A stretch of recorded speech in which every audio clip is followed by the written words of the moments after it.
What's good, YouTube? It's srt.javanti. I'm back with another video. Today, I'm going to let you guys know 5 things you should do to your hellcat when you get it. So let's get into it. First thing you should get done to your hellcat would be your oil catch can. I'm going to let you guys know that I have the J&L oil catch can. I have a video down below of installing it, because with these muscle cars, you need an oil catch can because all that oil from the motor would get into your engine, and it can mess up your engine really bad. But I'm going to show you guys what my oil catch can look like. So let's go pop the hood.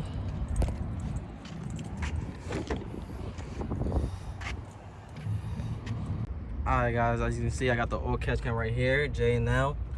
I know there's some other companies that make oil catch cans, but this is a must need because you don't want no loose oil going to the wrong place in the engine to mess up your whole entire engine, because that's gonna be a bad day for you.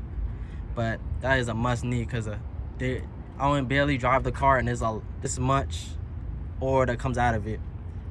So that's a lot of oil after the time of driving this car to be going into the wrong system on the engine. But that is a must need to get first.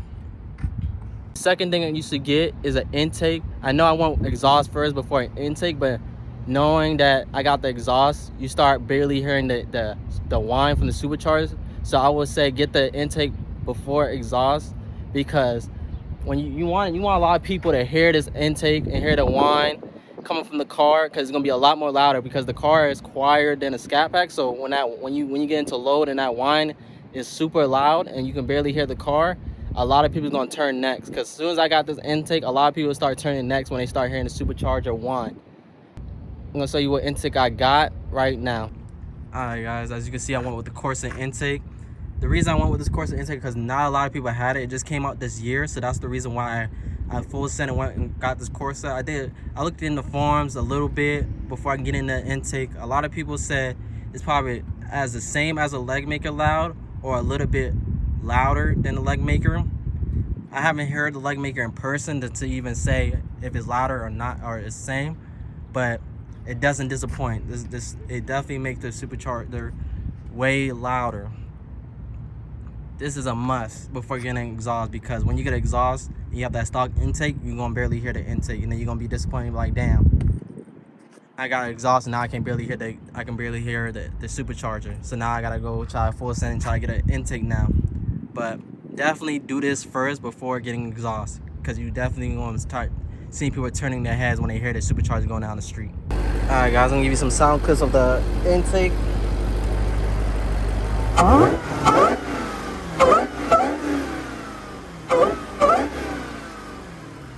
As you can hear, that supercharger is super loud. But let's get into the third part. The third thing you should get done to your hellcat is the exhaust, because the exhaust is super quiet when it stops. It's quieter than a scat pack on a stock exhaust. But as you can see, I went Corsa Extreme catback exhaust with valves, and you could just hear a lot more louder. You can hear it chopping and echoing. But that is the third thing you must do, because it is definitely quieter than a scat pack. Now I can tell you, because I had one before I got a hellcat, and it was definitely quieter. But this definitely woke up. You should definitely get exhaust. The fourth thing you should do is definitely at least get different brake pads for the front. The rear is not too bad after a while of driving, but the front definitely throws out a lot of brake dust. So I would get brake pads. That's gonna be coming soon, but brake pads are definitely a must need if you're just tired of cleaning the wheel every single time, because it definitely gets dirty a lot. I see a lot of people go with the extreme brake pads. I might go that way, or I might find a different company that do brake pads for this car, but that is definitely a must need, because it gets annoying after a while. You just drive it for 1 day or 2 days, and then you're like, damn, this shit's dirty already. But that's definitely a must need. But let's get into the fifth thing. Thing, as you could probably see right now looking at my car, is that it's lowered. A video is coming out soon. I can't tell you exactly what I got done to it yet, but you're gonna be very surprised what I got done to it. But I would say that's probably the 5th thing you should get done to your car is lower it, because it looks a lot more aggressive, and then when you see it on the street rolling, you can see how much it takes up the road more than it being raised up, and you can see the whole exhaust underneath it. But that is definitely something that you need to get done, is lowering the car. Let me give you some more looks around the car, how it looked lowered. As you can see, it's way lower,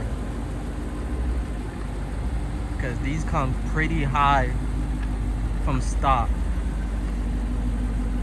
It just gives a monster car truck type look from stock height, because I don't know why it gotta be that high. I don't know if they're just doing that for, because when you push on it, it squats down, but definitely it looks better. You can't even see the exhaust from behind. It just gives a lot more aggressive look to it, more neck turning, because not too many people lower this car. When you're driving around, you see these cars, not too many of them lowered. They're just completely stock, nothing done to them. But it definitely gives out a more aggressive look.